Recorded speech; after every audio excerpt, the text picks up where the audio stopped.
Crevasse বলতে বোঝায় যে পার্বত্য হিমবাহ যখন নিচের দিকে নামে তখন হঠাৎ করে ঢাল বৃদ্ধি পাওয়ার জন্য সমান্তরাল বা আড়াআড়ি যে চির বা ফাটল তৈরি হলো বরফের স্তূপের উপরে, সেটাকে বলা হয় ক্রেভাস।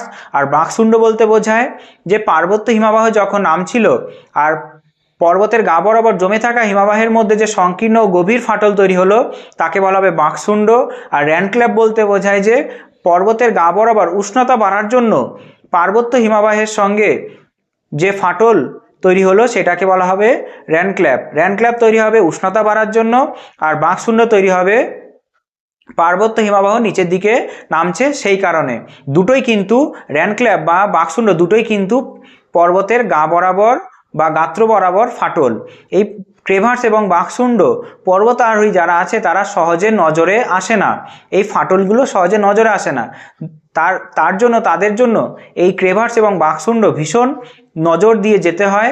যদি না যায় তারা এই বাকশুণ্ড বা ক্রেভাসের যে ফাটল আছে তার ভেতরে ঢুকে যেতে পারে। তাই এই ক্রেভাস এবং বাকশুণ্ড পর্বতারোহী যারা আছে তাদের জন্য ভীষণ বিপজ্জনক।